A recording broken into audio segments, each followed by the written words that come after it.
No, AI is not taking over the film industry. Sorry to burst your bubble, tech bros. Would you really trust that statement from somebody whose tax bracket can sway elections?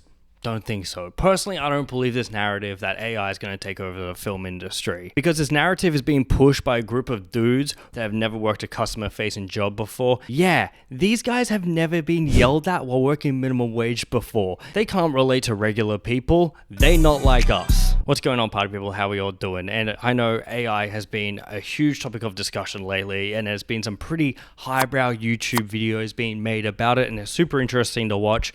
This is not what that is. And before we get any further, press subscribe, because for every subscriber we get, a tech bro blows his whole inheritance on the next big thing. As someone that's been in the film industry for a long time, I have been thinking about the so-called threat that is AI ever since the writer strike happened, and Ben Shapiro had this to say. Ben Shapiro, standing at a towering 6'7", turned to his girlfriend and said, "I'd take a bullet for you, babe." She rolled her eyes at the cheesiness of the line, but smiled nevertheless. As they walked down the street, Ben looked around, always alert to potential dangers. He wanted to make sure his beloved was safe at all times. Suddenly, they heard a loud noise and Ben's protective instincts kicked in. He quickly moved his girlfriend behind him and surveyed the area, ready to defend her if needed. But as it turned out, the noise was just a garbage truck passing by. Ben breathed a sigh of relief and turned to his girlfriend with a smile. "See, babe, I've got your back," he said, feeling proud of his ability to protect her. She gave him a playful shove and laughed. "I know you do, big guy." Ben grinned, feeling the biggest and strongest man in the world with his girlfriend by his side.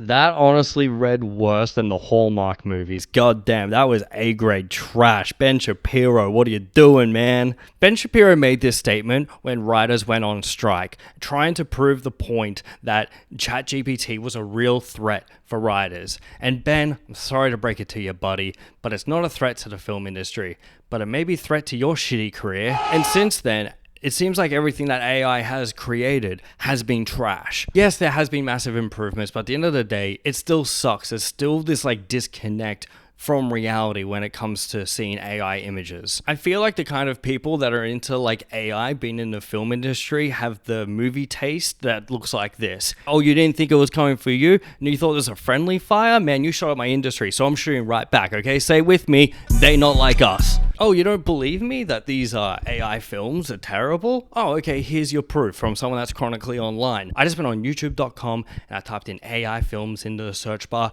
and this is what I saw. I feel I'm doomed if I stay on land. Damned, you say? Profound emptiness in the looks of my views. Soulless horizon. Yeah, soulless is a great word to describe that one. Most realistic AI trailer. The best AI film so far. If I could just get my letterbox cap on for a moment and turn into armchair film expert just for a moment. Let me just say that these AI films give the same vibe of those who are in film school who think that they're about to create their magnum opus.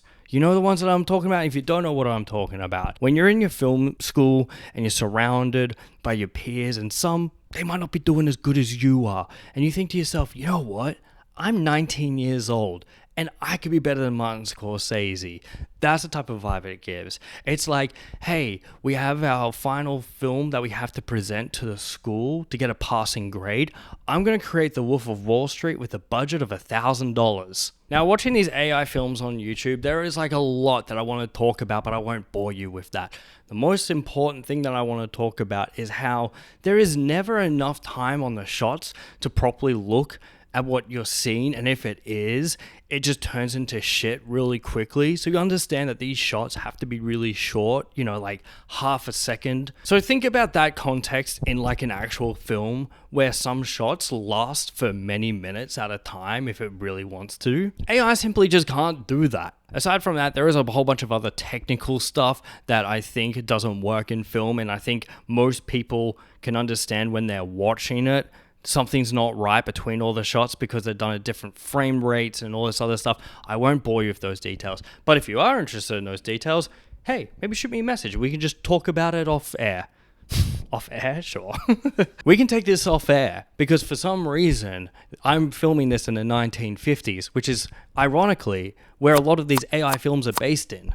I wanted to actually show more AI films that I found on YouTube, but for whatever reason, they all had very similar traits, and you might even see some of the examples that I've shown. You might think that's the same fucking film. Remember what I was saying about the flavor palette of films that these give? Yeah, you're starting to come around to my side now, aren't ya? Tech bros would watch this, jump on their letterbox and give it 5 stars and say to themselves, man, this is the future of films. I think about shows that were like a worldwide phenomenon like Baby Reindeer. I still think about that show quite often because I'm also a stand-up comedian. And yeah, this is a plug. Follow me if you want to come see me do stand-up at some point around Vancouver. Whoop, hold up. I actually have a show to promote. Toronto, I'm coming to your amazing city October 17 for the Pop-Up Comedy Festival hosted by Keenan Thompson of all people. It'll be at the Comedy Bar on Bloor Street and it's going to be a very special night. You know why?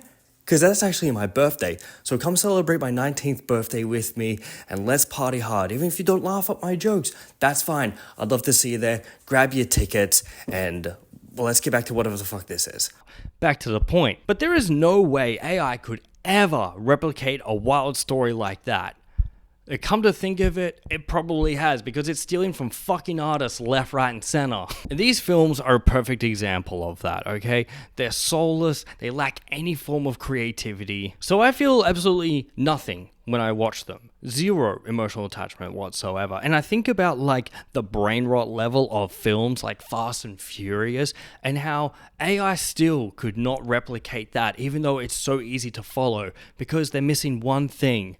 Family. They not like... There is like a whole culture around films that tech bros also don't understand because, you know, they don't go outside. Right now, as I'm recording this video, TIFF is happening in Toronto. It's one of the biggest film festivals in the world. And I'm thinking to myself, like, how cool it is to have an event like that because there's people that I personally know, friends of mine, that are at that festival celebrating films that they have either been a part of or their peers' work, and it's just a crazy thing to happen once a year, and it's fucking awesome to see. You also have like red carpet events and press junkets, and as pretentious as they are, they do create some of the best memes that we have seen in modern times. Do you wear wigs? No, I do not. Have you worn wigs? No, I have not. Will you wear wigs? Maybe. When will you wear wigs? And it's kind of interesting because you guys are like the third greatest Hollywood couple going right now. Behind. Well, Brangelina and whoever Willem Dafoe's dragging around these days, I guess. Fuck, I gotta get it together. Got these glasses in because these were from the original Blade Runner. Oh, cool. This is what they used. Beautiful. So I thought, you know, attention to details for fans will probably like that. That's so cool that you did that. Yeah. Are you a fan of the original? Never seen it.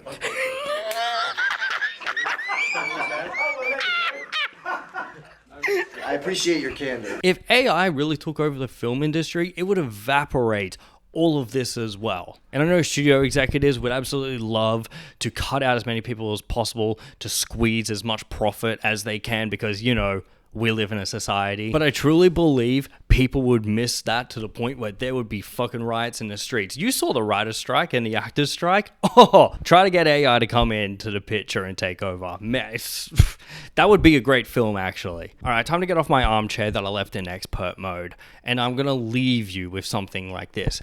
AI does have some great tools. I use AI in every video that I do. When I'm cutting myself out and I'm in a video or I'm reacting to something, I am using AI. Ooh, sue me, I know.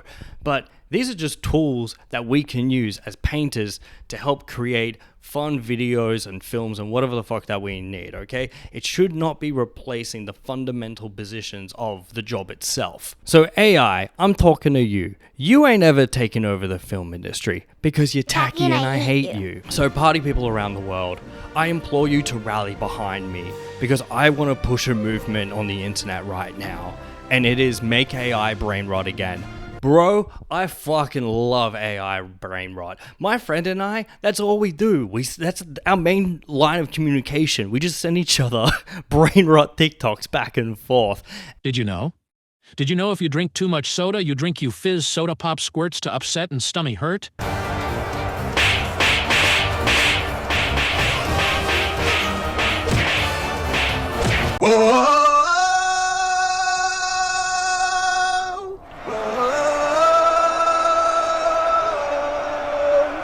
Everybody was hungry.